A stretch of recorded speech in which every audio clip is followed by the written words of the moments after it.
Alright guys, the Sapphire, well, NITRO. It is the R9 or R9. It's a Radeon R7 370 from Sapphire. This is the 4GB model because I was looking at two models, the 2GB and 4GB, but I thought there's so little price difference between 2 and 4GB. I just went for the 4GB because of at some time you will actually need more than 2 gigs of video memory, so that's why I chose this. So yeah, not much to say about the products about itself. It says just copies a lot of the things was on AMD's own website. Sapphire is thinking about our environments. This is outer and inner packaging is made of 100% recyclable paper, which in some cases is good because it's environmentally friendly, whatever it's called, environmentally friendly. There you go. But it doesn't look like great when you pack it out, when you unbox it. So it says something about the NITRO features. So you got a black diamond chokes, copper and aluminum heatsink, copper heat pipes, dust repelling bearings, and dual X cooling. So that means it has dual fans. It supports Affinity. It has, well, this is a kind of outdated AMD Catalyst software. It's called Crimson now, not Catalyst. And it has VSR support. I believe that's virtual VR headsets or something like that. Correct me if I'm wrong. I'll get an annotation up on the screen here if I'm wrong. So yeah, other than that, doesn't say much. It just says that which graphics controller it is, AMD Radeon R7 370. System requirements is 500 watts of greater power supply, 8 gigs of RAM, which is cool. It actually says it has to have that much RAM. Supports Windows 10, 8 and 7, AMD Crossfire and everything else. That's pretty much any other AMD card from like this price range and up has. So let's unbox this tiny thing here. This box is like, it's really small. Like here's my cell phone box to comparison. It's tiny. Oh, got some cardboard in here. They weren't lying about the environmentally friendly packaging here. Ooh, I love these things. So you got a driver CD, shouldn't use, just to download latest drivers off the AMD website, and it says, has a sticker here that says fueled by Sapphire. I don't know, perhaps, I don't know. So there you go, we got a little manufacturer, Sapphire Technology Limited. It says that it's from Hong Kong. Sapphire graphics quick installation guide. Well, you probably know how to install a graphics card. Product registration. I don't know why I should need that. We got a DVI to VGA dongle, which is good, but nothing else. Because it's so cheap.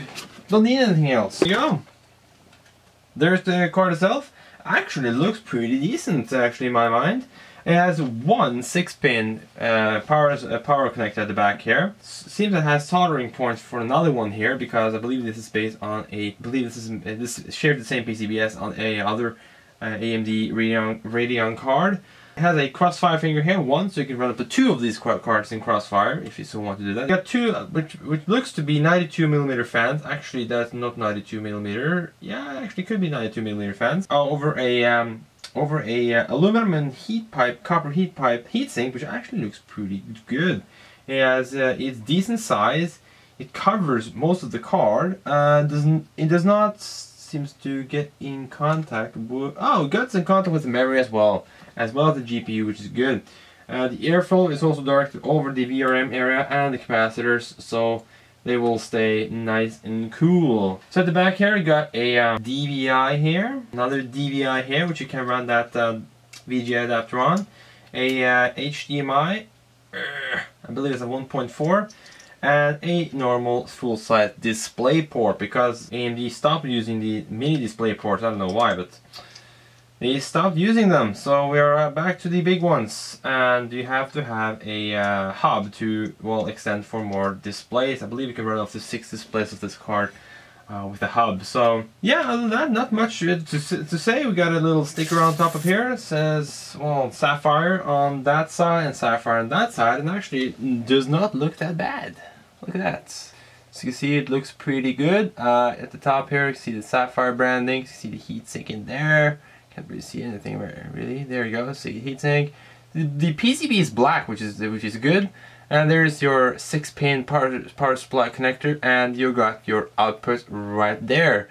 and of course your crossfire finger right here. And you can identify this card by being a 4 gig card by reading on the 4 gig product name here. So this is the 4 gig version. And thankfully no memory chips on the PCB itself, all on the front, so they also keep nice and cool with these great fans here. And they're probably very quiet as well, just because, well, they're big and they have to cool down a card that isn't powerful at all. Oh, actually it is decent performance, not anything special.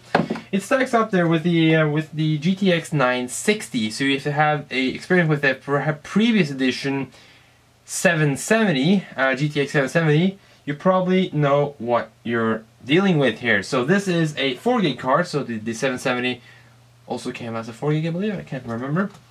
But when it comes to the power and stuff, when it comes to these two cards, this consumes less than the GTX 960, but it has a lot bigger memory bandwidth than the 960 has. 60% faster memory bandwidth on this than the GTX 960.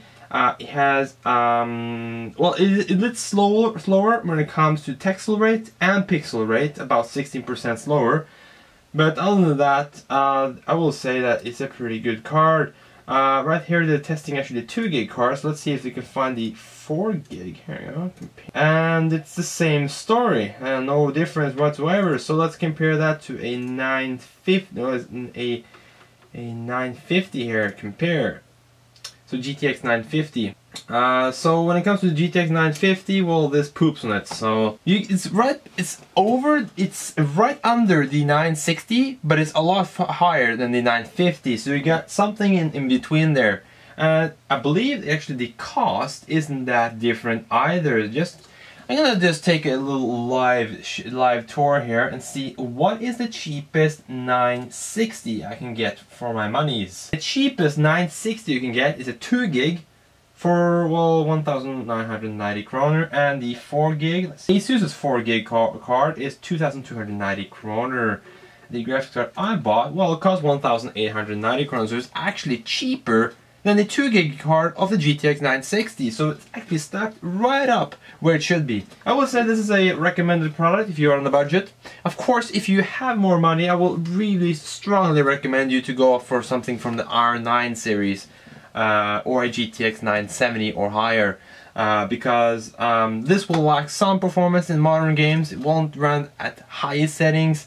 I will do some tests with this card in my own system just to see how it performs, especially in GTA, because GTA is going to turn out to be a very demanding game. But other than that, it seems very little flex. I love to see this. When you buy a card with aftermarket cooling solution, I would love to see them strengthen up, and this is right where it should be. No flex.